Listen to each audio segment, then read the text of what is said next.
Semana que acaba, semana que começa. A semana que terminou foi uma semana dominada por tensões políticas e geopolíticas, por dados do emprego, dados do mercado de trabalho nos Estados Unidos da América e ainda pela reunião do Banco Central Europeu. Ora, a semana começou de imediato com, aliás, durante mesmo o fim de semana, da apresentação da demissão do primeiro-ministro japonês Ishiba, que abre assim uma nova crise governativa no Japão. Por cá pela Europa, em França, tal como era esperada, a moção de confiança apresentada por François Bayrou ao Parlamento acabou chumbada e, portanto, com a sua demissão e com Emmanuel Macron nomear um novo primeiro-ministro, o quinto em apenas 2 anos. Já na frente geopolítica, tivemos aqui assim um ataque israelita a posições do Hamas no Qatar, que levou a críticas generalizadas dos vários países, e ao mesmo tempo que se abria uma nova frente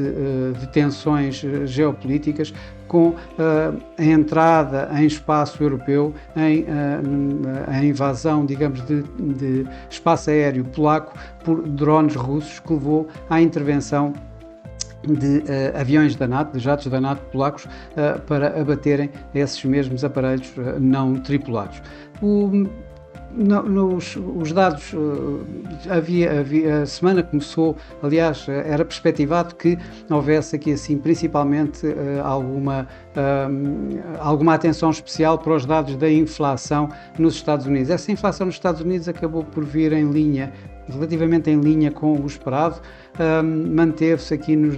aliás, subiu de 2,7 para 2,9 a inflação total, e com a inflação subjacente a manter-se nos 3,1%, mas realmente aquilo que mais impactou os mercados acabaram por ser os números do mercado de trabalho nos Estados Unidos. Primeiro, a revisão anual dos números desde abril de 2024 até março de 2025, que acabaram por mostrar uma queda de 911 mil postos de trabalho, mais do que aqueles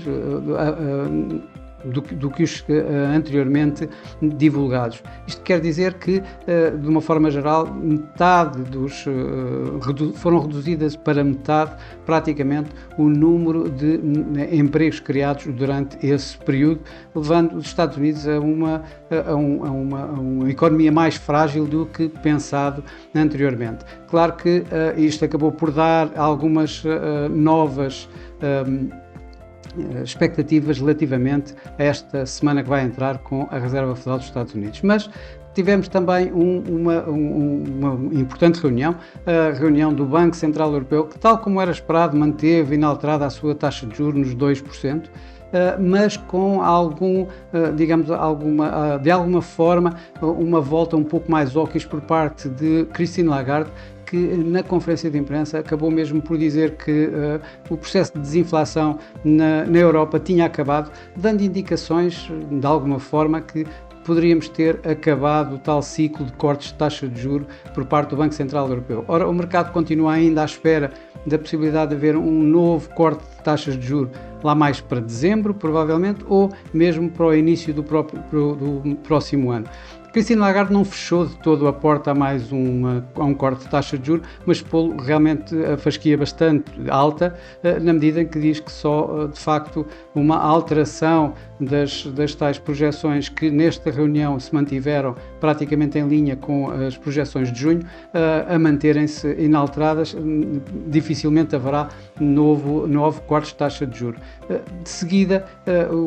variadíssimos membros do Conselho de Governadores do Banco Central Europeu acabaram por, de alguma forma, reiterar as palavras de Christine Lagarde, que também disse que a decisão de manter taxas inalteradas tinha sido uma decisão unânime. Os mercados acionistas gostaram do que viram durante esta semana, de alguma forma, ou seja, as expectativas relativamente a cortes de taxa de juros por parte do Banco Central norte-americano acabou por levar aqui assim a alguma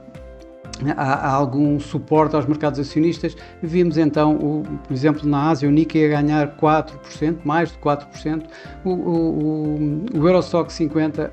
na Europa a ganhar à volta de 1,5%, ligeiramente abaixo, e o SP500 a ter esta semana que passou uma performance de cerca de 1,5%, um pouco mais de 1,5%, com o Nasdaq a liderar os ganhos semanais nos Estados Unidos da América. Por cá, o PSI acabou por ganhar esta semana cerca de 0,5%,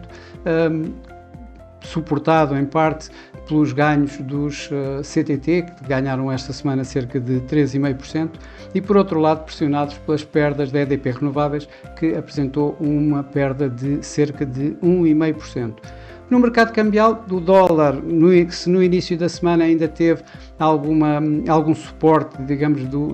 como ativo de refúgio nas tensões geoestratégicas, acabou por perder com a situação do mercado de trabalho, isto quando, por exemplo, assistimos a um aumento considerável nos novos pedidos de subsídio de desemprego, o número semanal de novos pedidos de subsídio de desemprego. Esses ganhos do dólar, ou as perdas do dólar, desculpem, acabou por ser visível também contra outras divisas, como por exemplo o euro ou o iene, que acabaram por também não ter grandes movimentos, mas de qualquer das formas tivemos aqui assim o euro a ganhar face ao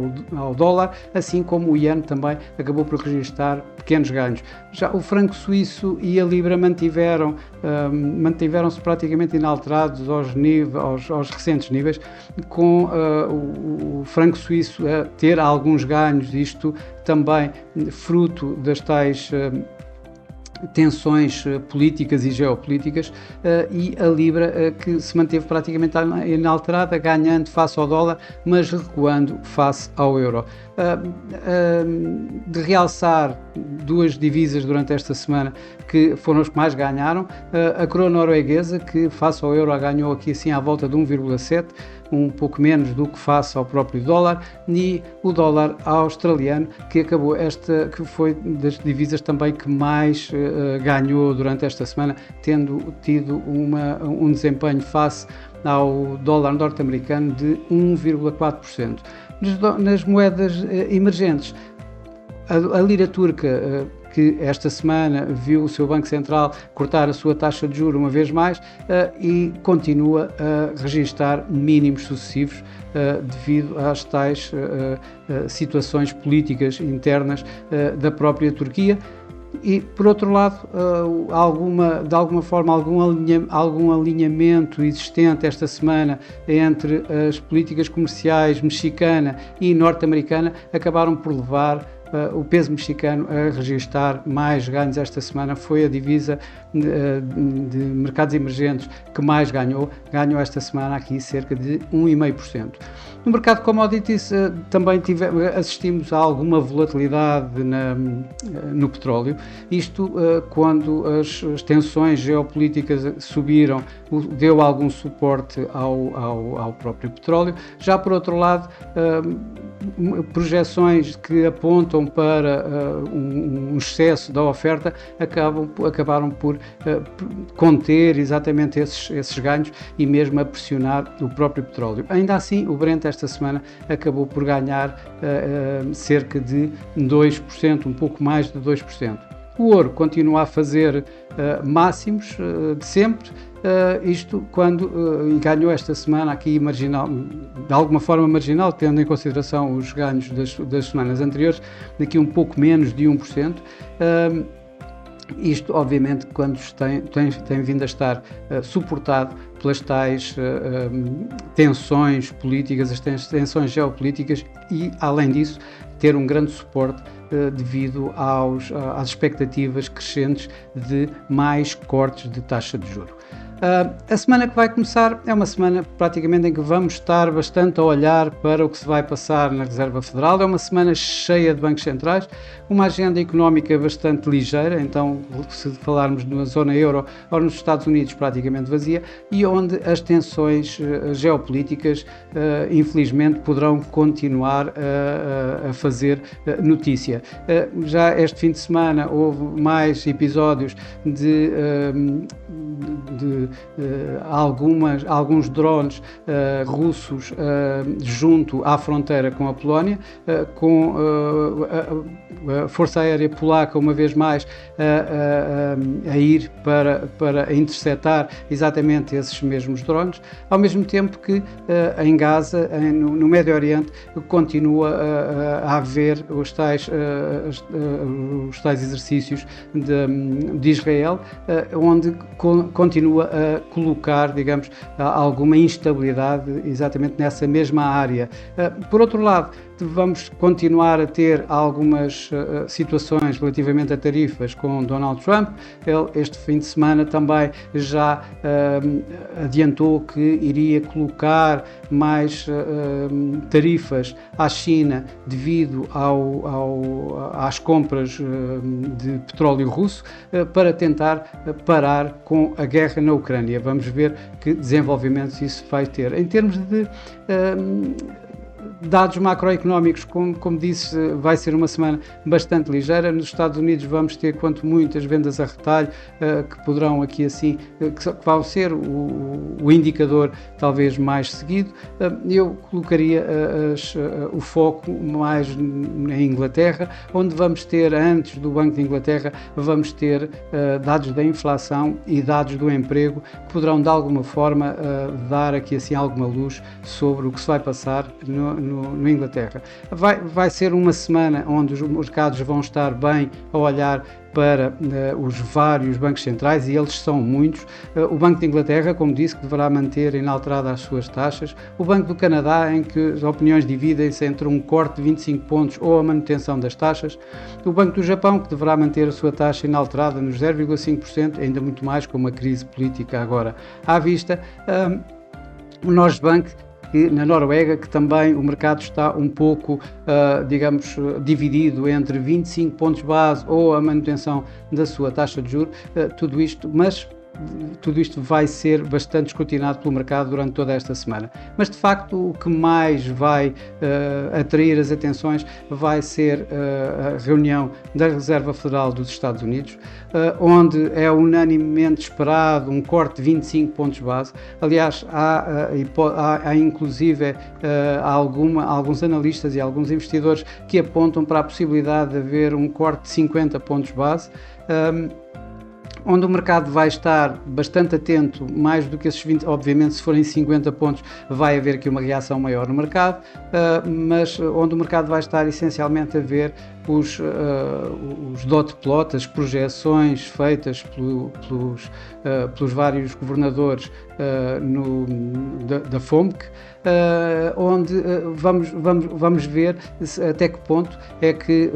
vão reiterar o que o mercado está à espera, ou seja, três cortes de taxa de juros sucessivos até ao final do ano, levando as taxas de juros dos atuais níveis de 4,25, 4,50 para 3,5, 3,75. É isso o que tem dado, o que o mercado está à espera. Vamos ver se esses dot plot vão reiterar isso ou não, ou se por outro lado irão apontar só para mais eventualmente um corte de taxa de juros até ao final do ano. E para esta semana é tudo. Desejo a todos um resto de uma boa semana, bons negócios, e eu, por mim, estarei por cá daqui a uma semana para mais Semana que Acaba, Semana que Começa. Até lá!